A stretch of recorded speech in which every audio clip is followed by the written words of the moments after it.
જય શ્રી કૃષ્ણ મિત્રો, મારું ગુજરાતી કિચનમાં આપનું સ્વાગત છે. ફ્રેન્ડ્સ, આજે આપણે ઠાકોરજીને ભોગ લગાવવા માટે શીરો બનાવીશું.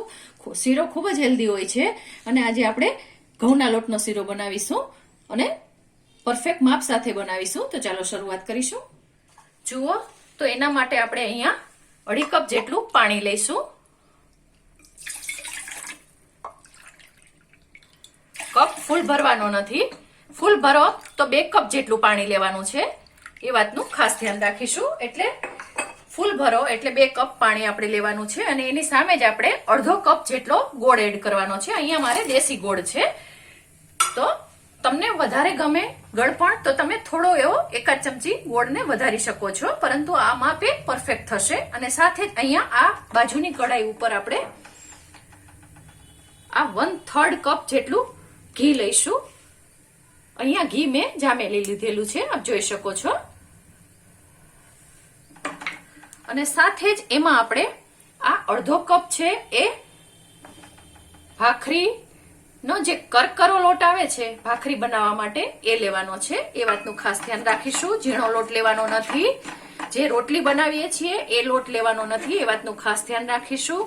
અને આને આપણે ખૂબ સારી રીતે મિક્સ કરી લેવાનું છે. અને સાથે જ તમને બતાવી દઉં ફ્રેન્ડ્સ, અહીંયા મેં 8 થી 10 નંગ કાજુ અને એટલી જ બદામ લીધેલી છે. 2 ટેબલ સ્પૂન જેટલું કોપરાનું છીણ લીધેલું છે.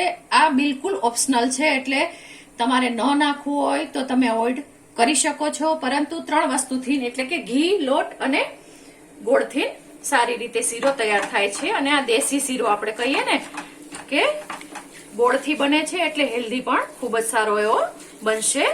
તો બસ આવી રીતે આપણે હલાવવાનું છે અને લોટને શેકતો જવાનો છે. અને સાથે જ આ જે 2 કપ પાણી લીધેલું છે એમાં ગોળ ઓગળવા માટે આપણે મૂકેલો છે, તો એ પણ સારી રીતે એ દરમિયાન ઓગળી જશે.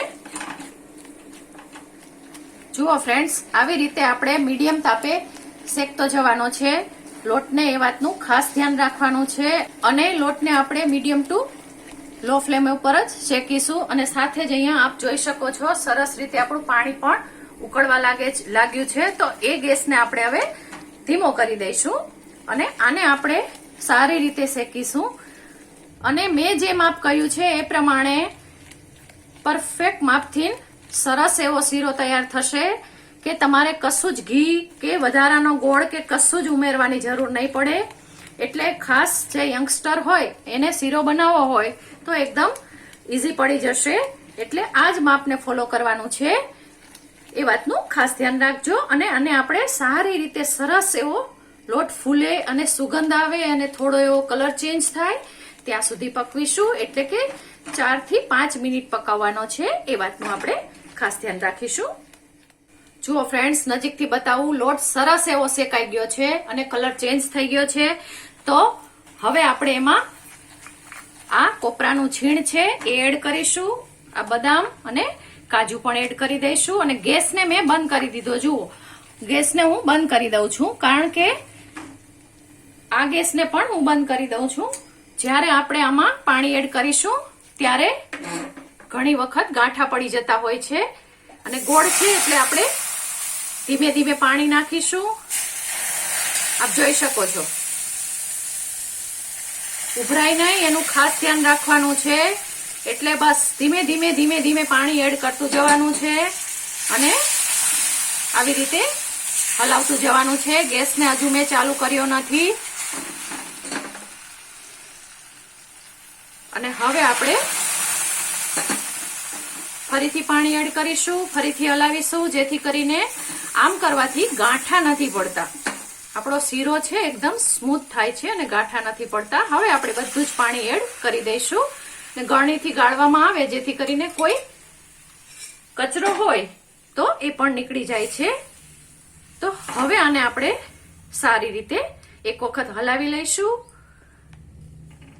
જુઓ, એકદમ સરસ એવું ગાંઠા વગરનું મિશ્રણ તૈયાર થયું છે. તો હવે આમાં આપણે ફરીથી ગેસને ઓન કરી અને આને હલાવતું રહેવાનું છે. એ વાતનું ખાસ ધ્યાન રાખવાનું છે. કલર તમે જોઈ શકો છો, એટલો સરસ કલર આવ્યો છે કે અત્યારે જ ખાવાનું મન થઈ જાય એટલો સરસ શીરો બનશે. અને સુગંધ પણ એટલી જ સરસ આવે છે. તો આને આપણે મીડિયમ તાપે હવે સારી રીતે હલાવીશું. ઘી છૂટે ત્યાં સુધી હલાવવાનું છે. જુઓ ફ્રેન્ડ્સ, નજીકથી બતાવું છું તમને. આપ જોઈ શકો છો કે આપણે સાઈડમાં બધું જ ઘી છે એ સરસ રીતે છૂટી ગયું છે અને શીરાને પકડતા જ એકદમ સરસ રીતે આમ નીચે પડે છે. એનો મતલબ એવો છે કે શીરો છે એ બિલકુલ ચીકણો નથી થયો અને ખૂબ જ સરસ રીતે તૈયાર થયો છે. આપ જોઈ શકો છો ઘી પણ ખૂબ સારી રીતે તૈયાર થઈ ગયું છે અને સાઈડમાં જે આ બબલ્સ આવે છે એનો મતલબ એમ છે કે આપણો શીરો છે પરફેક્ટ રીતે પાકી ગયો છે. હવે તમને ગમે તો તમે ઇલાયચી પાવડર એડ કરી શકો છો. હું અહીંયા નથી એડ કરતી. તો ચાલો હવે આપણે આને સર્વ કરીશું. તો ફ્રેન્ડ્સ, તૈયાર છે આ આપણો ગોળનો સરસ એવો હેલ્ધી શીરો. ફ્રેન્ડ્સ, તમને મારી આ રેસીપી પસંદ પડી હોય તો મારી ચેનલને લાઇક, શેર અને સબસ્ક્રાઇબ ચોક્કસથી કરો. આભાર મિત્રો. જય શ્રી કૃષ્ણ.